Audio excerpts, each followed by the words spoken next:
Since I began working on the Roadshow, I find myself looking more closely at how things have been made.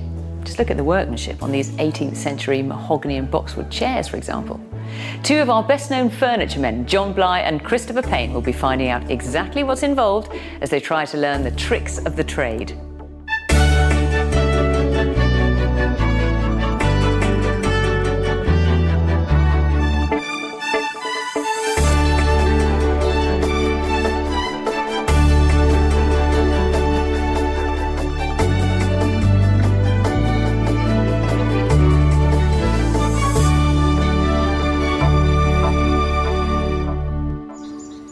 Yes, this is an action-packed edition.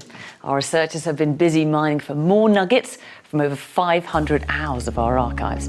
They've found some of the most extraordinary finds ever uncovered at roadshows. They are worth nothing. But when we look into them, we can give you another valuation, which is that they are priceless. Ceramics expert Will Farmer remembers his first time in front of the cameras. I'd always said to parents and to grandparents, you know, one day I'm going to try and get on it, don't know how I'm going to do it. And not everyone's dreams come true when it comes to the valuation moment. My goodness, after all those years. Every now and then, a piece turns up at the Antiques Roadshow that brings out the groupie in our experts. When a piece turns up that's been touched by the stars, our experts love rolling out the red carpet to give them the celebrity treatment. When somebody comes in with a collection of rock and pop memorabilia, of course, immediately you go back to when you first heard or saw or were involved in that particular band. Well, if I didn't know better, I'd think that I was actually standing here with Mark Bolan, because you are incredibly alike, stature-wise, in every way. Loads of die-hard music fans come to the Roadshow, and of course they bring a whole raft of different kinds of memorabilia. The ultimate item that fans would want, high up on the list, would be an instrument or something that they'd worn. These fabulous dungarees, I think I recognise those. Yeah, Mark used to wear these quite often. These ones in particular are famous on Top of the Pops. He performed a song called Metal Guru in them, and used to have T-Rex in sequins, and through the years obviously they've fallen off.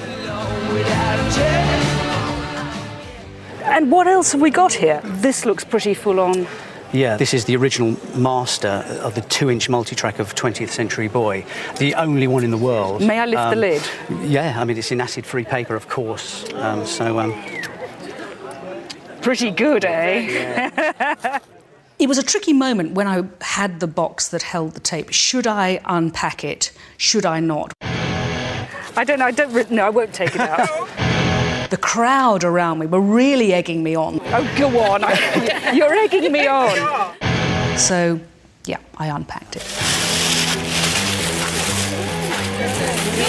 There we go. 2-inch recording tape. You don't see much of that these days. No, Japanese technology as well, back in 1972 when it was recorded. Exactly. And it was released obviously in 1973, 20th Century Boy, but he actually recorded that while he was in Japan. And if you put that on a tape deck now, it sounds perfect, like it was recorded yesterday. So you feel as if he's right there with you? Oh, I've been in the studio listening to that, and it's like Mark is in the studio with you. It's this kind of material that I find really difficult to value. I would have said somewhere between 5,000 and 10,000 is where I would put the value for that. Mm. They don't care what it's worth. They are just so thrilled to have something that was owned or worn by or signed by their idol. Value's meaningless. Of course, anything that belonged to anybody famous immediately has that X factor attached to it. And I suppose the Beatles are still the band that create the highest amount of fervour. So, what makes you think this is John Lennon's lavatory? We saw it advertised in a music magazine by a guy who's an architectural antiques chap. And he was dealing with some of the items coming out from Tittenhurst Park, which is John Lennon's former home. Right. Have you used it yet? No. Oh. That's essential, we did I have think. friends have photographs taken while they're actually sitting on it. OK. What did you pay for it? We paid at the time just over £500, which I think you've got a bargain and an antique of the future. There are more conventional ways to bond with your idol, usually just getting an autograph. Be all right with the freak and funky Jimi Hendrix. What a classic line. It's in an autograph book with bits of Mitch Mitchell's drumsticks as well. Jimi Hendrix's drummer. How do you happen to have these?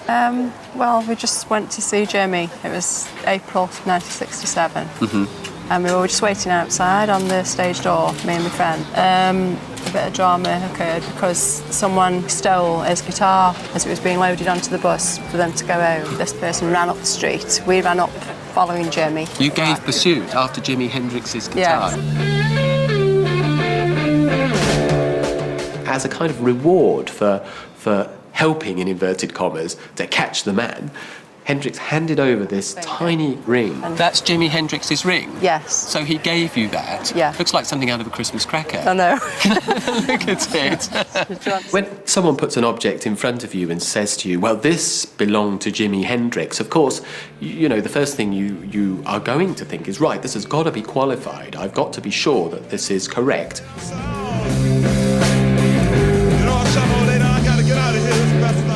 And sometimes the stories are just so right, they are just so there straight away that you know you don't have to question them. Hold on a sec, I've got to wear it. I think just like him, he was flamboyant once wasn't he? Well, I'm quite flamboyant as well. I think it suits me. But no, actually, it's a little bit small for me if it's on my little finger. It is a Christmas cracker ring, but at the end of the day, it's not quality that's important here, is it? I looked at it and I thought, this ring was worn by Jimi Hendrix. And not only that, several of my colleagues put it on as well, because, you know, putting on an object like that is strange. You cannot describe it. There's a little bit more to it than an average autograph page. I think the whole lot is going to make perhaps, what, £500 to £700 at auction? Yeah.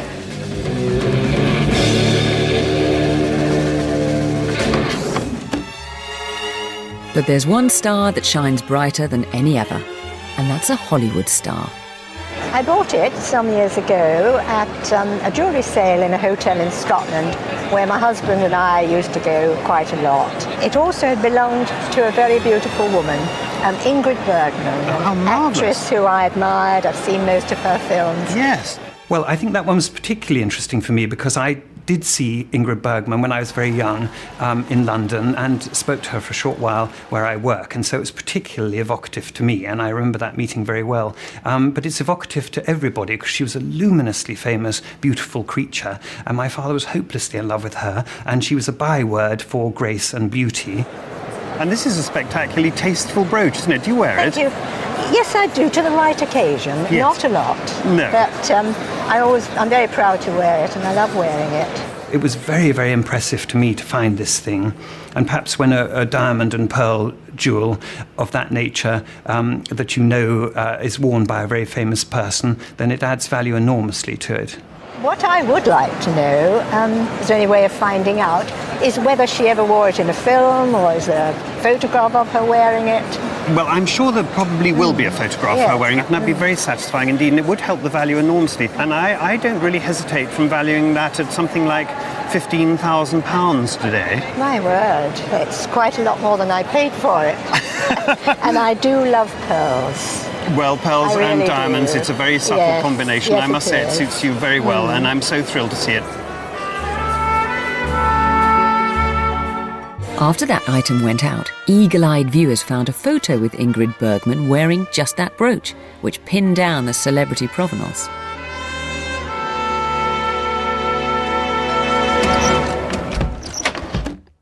Our next guest is no stranger to star items, having sold celebrity collections in his day job as an auctioneer.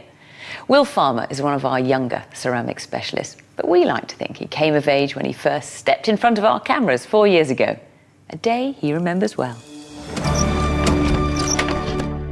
Well, my first ever show, vividly remember, was the Children's Roadshow. Meets the next generation. This young girl had come and sat down with me, and she unfolded this collection of Beswick, and she was responsive and she was excited, and I just thought, right, let's go for this. We've just got to have a go. My great granny on my mum's side died, and she collected them as soon as they first came out, and then she gave them to my mum, and my mum gave them to me. Now, the Beatrix Potter range were basically instigated by a lady called Lucy Beswick. I was spoon-fed antiques, literally, from cradle. And, you know, as my mum says, you are a cradle to graver. She said, you will do nothing but antiques. That mixed in with a fairly precocious child who liked going on stage and being in musicals and singing and doing plays. So sort of always joked, I'd always sort of said to parents and to grandparents, you know, one day I'm going to try and get on it, don't know how I'm going to do it. Everybody wanted to own Jemima Puddle Duck and Benjamin Bunny and Pigling Bland. The recording side of it didn't bother me. For me, it was about the fun of just being there. Duchess is at the top of the table because she's at the top of the tree. And out of all your collection, if you had to go and get another Duchess and buy her at a fair, you would probably have to part with the best part of £1,500 to £2,000. Wow. I'll keep her then. I really remember the one distinctive thing, which was that Christmas, because it was the Boxing Day issue. And I'd sort of hesitantly forewarned the family that it could be shown. So we were in the living room watching the telly, and then there was this overhead shot with all the animals on it, and my voice. Peter Rabbit, Jemima Puddle Duck, they're all here, aren't they? Yeah. And I was like, and it was the whole room, everybody was just like, and then there was that classic thing, which I'm sure happens to everybody the first time they're on telly, the phone's going, you're on telly? Yes, we know. And it was amazing. Really, really quite an amazing thing. Will Farmer, a man who knows his Susie Cooper from his Clarice Cliff. And our furniture experts have taken a lifetime to gather their knowledge, but even they regularly come across new skills and techniques used in the making of antique furniture, which gave us an idea. Two of our top specialists are John Bly and Christopher Payne. Between them, they've done over 50 years on the roadshow, palpitations over good parquetry. Look at this. Isn't this splendid? I think I could probably play for hours with this. And delirious over dovetails. Oh, look at those. Look at the colours. I don't believe it. Having admired the craftsmanship for so long, can they make it themselves? Wanting to find out, we sent them back to school at West Dean College. Do you think that in 100 years' time, someone's going to find these pieces if we actually make them? Yes, we sign them. I think so. so, Rather yes. good. Actually, John Payne and Christopher Bly. Let's confuse everybody, the historians of the future. We wanted to see how far they could get in making a 17th century joint stool in a day. Guiding them from stump to stool will be Mike. All right, lads, this is what we're up to today. A 17th century joint stool out of ash and oak, joints to cut, timber to shape. Oh, that's quite a lot of work. The name is a corruption of joined stool, and it describes the first type of seating that was joined together rather than being nailed together. Yeah, mind the fingers. Just give it, you don't have to hit it too hard either. Yeah. I suspect we're going to be taken right back to basics. I don't suppose in a day we'll get the experience that an apprentice had over 7 years in the 18th century, but we'll see how far we get. In here, I'm going to use a fro. Once it gets into the timber, it's pushed to and fro, and thence the name. I think it's difficult to realise how different this could be from the Antiques Roadshow. There we stand or sit at a table and I walk all over the place looking at furniture, but here I'm going to be trying to make something. So all of those years of experience and criticism are down to zero. Yeah, look at that. Okay. Oops. Excellent. Okay. Very good. I think it's a great opportunity to actually get back into making something, or feeling the wood again. Oh, that is so good, Isn't that nice? Oh, old ways work best. My family business, Antique Dealers, was started by my grandfather, who was the first one in the family to take an academic interest in old furniture, in 1891. But the family have been dealers in Tring, where I live, since 1820. I like taking corners off. Yes, you've got to make it square, John. Yeah, it does have to be square eventually. Oh, I was going to have a roundy one. We've got to use that for a leg, John. You can't just nick away at the edges. And I suppose cabinet making was also part of my early life because I was born behind the shop and in a workshop. So, yeah, I can cut a joint, but it's a long time since I did.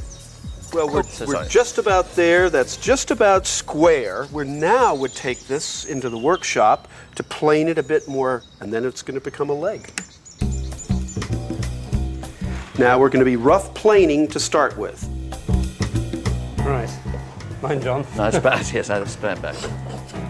I was in my grandfather's workshops. Age 4, I was given this saw and I was taught to saw. Quite ferocious with that, aren't you? I mean, oh, it's a biter. Hacking it. Yeah. You know, I used to cut bits of downing up and things like that, and I've always had the smell of sawdust in my nostrils, if you like. Just keep your fingers out of the way, John. Yes, I will. I then went on, I graduated to make this box, which I don't think I'm particularly proud of, but I was 9. And it's just not very square, my name written in. Not dated, but I think about 1958, I think. So an antique of the future for the Antiques Roadshow.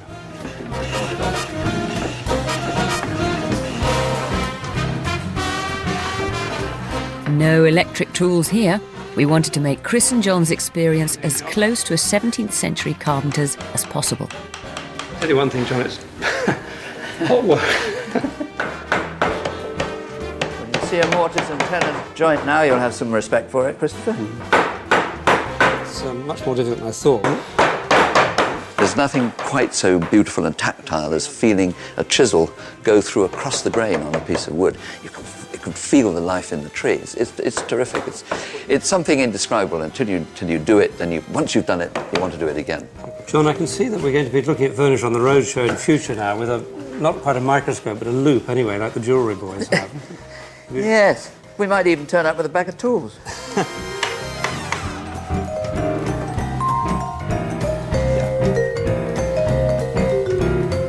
They've been at it for a few hours now, and time's running out for Chris and John to complete their stools. Look, what a dream. Lucky we're not being paid by the hour for this, isn't it? That'd be a very expensive stool. There's just enough time for them to peg the stool frame. So now we have a nice round pin, just the size that we want, to go into the joint. Do you have enough? Mm-hmm. Let's have an inspection. Oh, yes. Looks just right. The day is over, and although they haven't finished their stools, they did pretty well. It's amazing what you two have done today. Looks like we've fallen between two stools, John, I think. Oh, dear. Ooh. This has taught me an awful lot, really. I mean, you know, firstly, the work that goes into it, the time it takes, to make a fairly simple stool like this. Yeah. It's quite an effort, isn't it? And what it's done for me is to renew my respect for 17th and 18th century cabinet makers. We forget all the things that we're looking at, how skilled they were. And that's been wonderful. And actually to make a frame up has been very rewarding.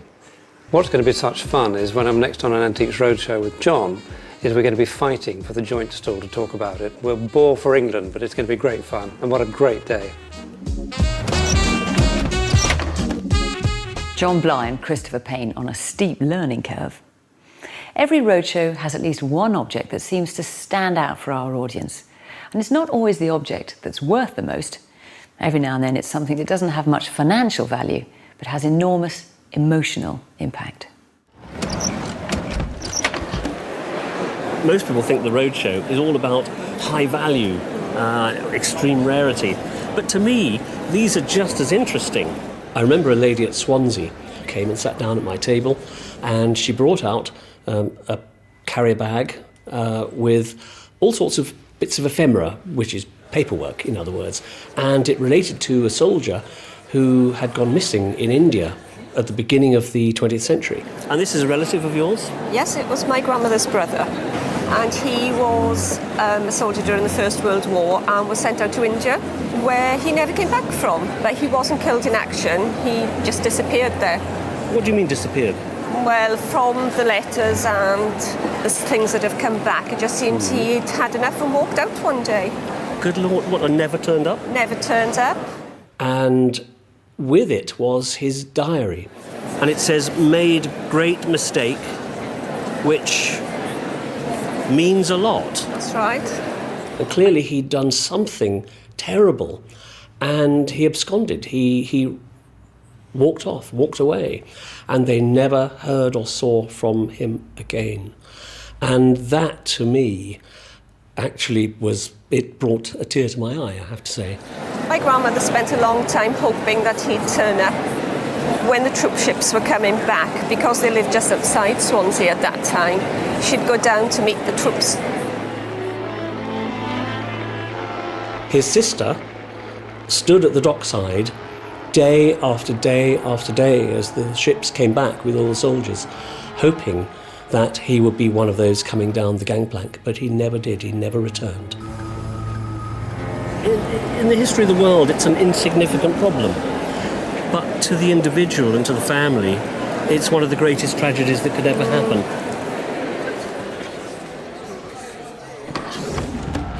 The First and Second World Wars were times of enormous loss and tragedy. Such periods often produce very powerful objects associated with them.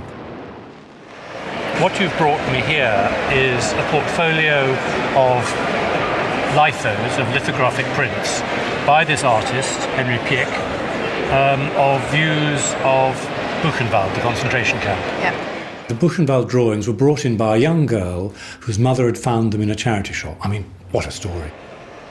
I felt very, very strongly that although they were horrific images showing what that sort of life was like, I thought we have to do this. We have to address difficult subjects. Well, let's start at the beginning. Printed in Holland, Dutch artist. The most important thing is that he spent quite a long time in a concentration camp, presumably Buchenwald, because he was a communist.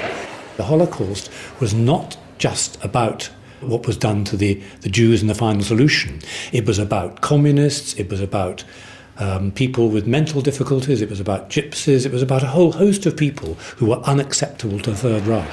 I mean, how did you feel when you saw these? They're just very emotive, and you look at them, and for me, there's no sort of personal attachment to them, but I look at them and think it's just desperate. They are desperate. But I think what they reveal is, as you say, the sheer desperation of life in the camp. And if you weren't killed, if you didn't die, this is how you lived. I just think they're such powerful records of a time which we are in danger of forgetting. We have to accept that we have done terrible things, and we mustn't forget it. Forget the value. They are powerful, they are emotive, as you say, they're our history. It's very rare that an object has an actual imprint of history upon it, but at Norwich Cathedral, some were brought in that bore the scars of a monumental tragedy. A man brings in a box containing 2 broken and glued dishes. And I looked at these and I thought, I know where these are from. You tell me. Well, my father picked them up during the war when he was in Hiroshima. They went to pick survivors and prisoners of war up. He went into Hiroshima and picked these pots up. What was your father doing there? He was in the medical corps, and that was his job in the army. Did he talk about what he saw? Not at all. No. It must have affected him. I think it did, yes. I think it did affect him. He hardly went out of Norfolk once he got home, yes. So that did affect him. Your father may not have spoken about Hiroshima, but these bowls do.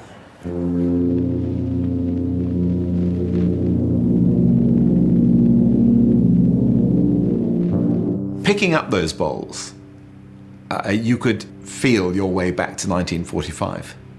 The human brain is wired to think that objects can communicate, and they do.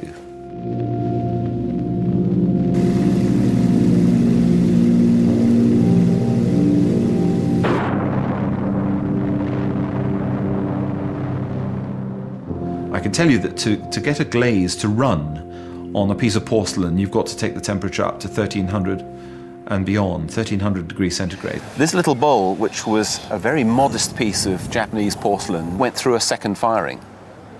That's how hot it got. The temperature, even 6 miles outside Hiroshima, went up to 1300 degrees centigrade and over. And that's why you have these globules of glaze as the thing began to run for the second time.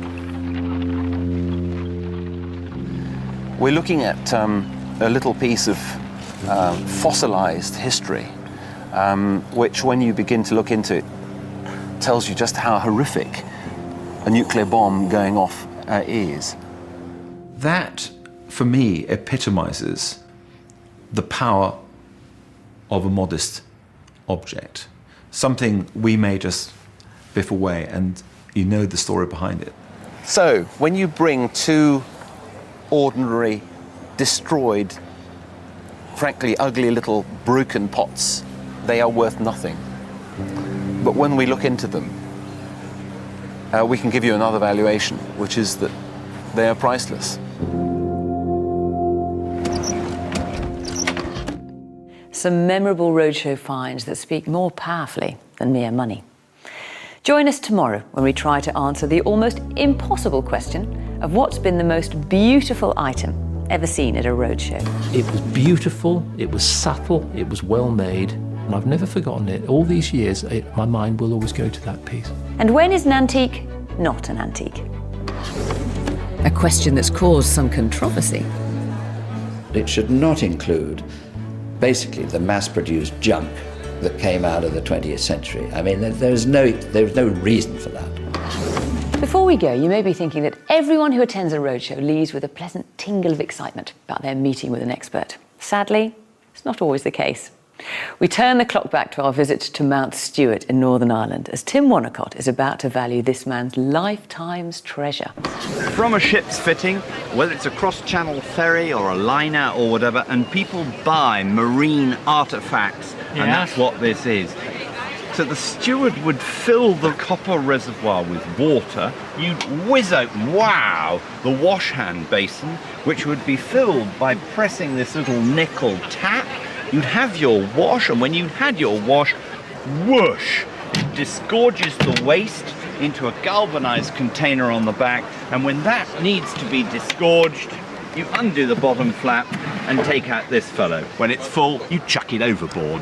And where did you get it from? Went to an auction, you understand? Yeah. And this it was sort of antiques at this auction. Yeah. And that's why it was so expensive. Well, did you have to pay a lot then? Well, I paid at £52 in old currency. What, in the 1950s? Yes. 52 old pounds? Yes. Gosh, that was a price. If you were selling it at auction in a marine sale, I think you could get between £200 and £300 for it. That's all? Yeah, that's all. My goodness. After all those years, and keeping anything myself for 50 years, I know. And I can only get £400. Well, £400 top end, I reckon. I never heard the like. Until next time, bye-bye.